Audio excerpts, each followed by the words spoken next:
જય હિન્દ દોસ્તો, ફરી એકવાર હાર્દિક સ્વાગત છે તમારું મારી યુટ્યુબ ચેનલમાં. આજે હું પહોંચી ગયો છું મારી વાડીએ.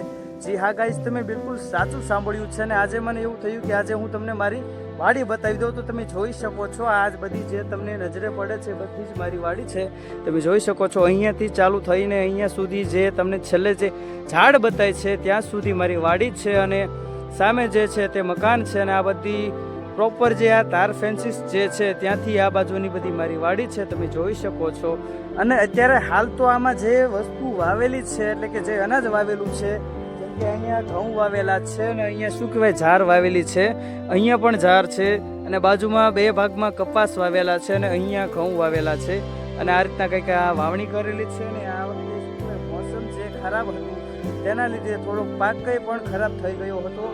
આ બે ભાગમાં પણ કપાસ હતો તે ખરાબ થઈ ગયો હતો, એટલે એને કાઢી નાખ્યો છે. અને પછી આમાં ફરીવાર શું કહેવાય ફરી એકવાર આમાં વાવણી કરી અને આમાં વાવી નાખ્યું હતું. એટલે શું કહેવાય આમાં ઘઉં વાવ્યા છે, પછી ઝાર વાવી છે. અને આ તો જે છે આ ઝાર છે ઓલરેડી પહેલાં વાવેલી હતી, એટલે આની સાઇઝ થોડીક મોટી છે પહેલાંની. તમે જોઈ શકો છો આ રીતના કાંઈક વાડી છે અમારી.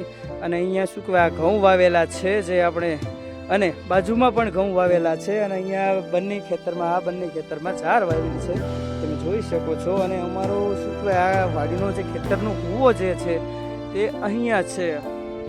આ બાજુ આ કૂવો છે, સોરી મીટર, એટલે મીટર પણ ત્યાં અવેલેબલ છે, મીટર આવી ગયેલું છે.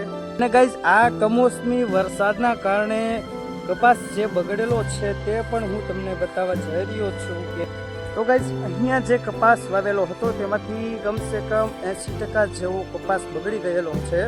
અને આ ભાગમાં પણ કપાસ હતો તે પણ બગડી ગયેલો છે ઓલરેડી, બરોબર. તો હું તમને બતાવી દઉં. અને અહીંયા પાણી પણ ચાલુ છે, કોણ વાળે છે કંઈ ખબર નહીં.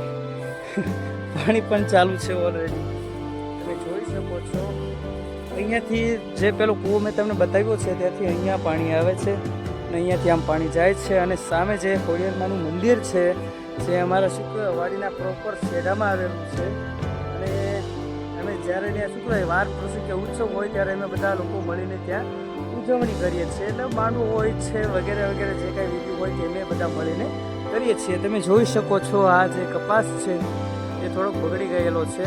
અને શું કહેવાય એક વીણી લીધેલી છે. અને કપાસ બહુ સારો નથી ટૂંકમાં, કમોસમી વાતાવરણના લીધે બધો જ કપાસ બગડી ગયેલો છે. અને આમાં પણ હતો, મેં તમને કીધું પછી કાઢી નાખ્યો. આમાં પણ કપાસ હતો પણ કાઢી નાખેલો છે, ઓલરેડી પહેલાં હતો. પણ એ કમોસમી વરસાદના લીધે આ જે ભાગમાં વધારે બગડી ગયો હતો અને પછી તેને કાઢી નાખેલો છે, તમે જોઈ શકો છો. અને અમારા શું કહેવાય પાડોશીઓ પણ બહુ સારા છે. સૌથી મેઇન વાત, મહત્ત્વની વાત તો એ જ છે કે આપણા પાડોશી સારા હોવા જરૂરી છે. તો અહીંયા છે એ એક ક્ષત્રિય ધર્મના જે વ્યક્તિ છે તેની વાડી છે, આ ક્ષત્રિયની વાડી છે. અને આપણે શું કહેવાય આ પટેલની વાડી છે, આ કોળી ભાઈઓની વાડી છે, તમે જોઈ શકો છો. અને અમારા શું કહેવાય વાડીની ઉપર જે જેટલા છે ને બધા સારા લોકો છે. એટલે આમ સારું શું કહેવાય કોઈ દિવસ અહીંયા ઝઘડો નથી થતો. એટલા વ્યક્તિઓ બધા સારા છે. એમ પાડોશીઓ અમારે ટૂંકમાં સારા છે, કોઈ દિવસ ઝઘડો ન થાય, બધા હળી મળીને રહે, એકાબીજાને સપોર્ટ કરે, સાથ સહકાર આપે, કે શું કહેવાય આનું આમ કરાય, બધું ટૂંકમાં ને બધો સાથ સહકાર આપે. એ રીતના બધા પાડોશીઓ અમારા સારા છે, તમે જોઈ શકો છો. અને આ રીતના કાંઈક છે મારી વાડી, તમે જોઈ શકો છો.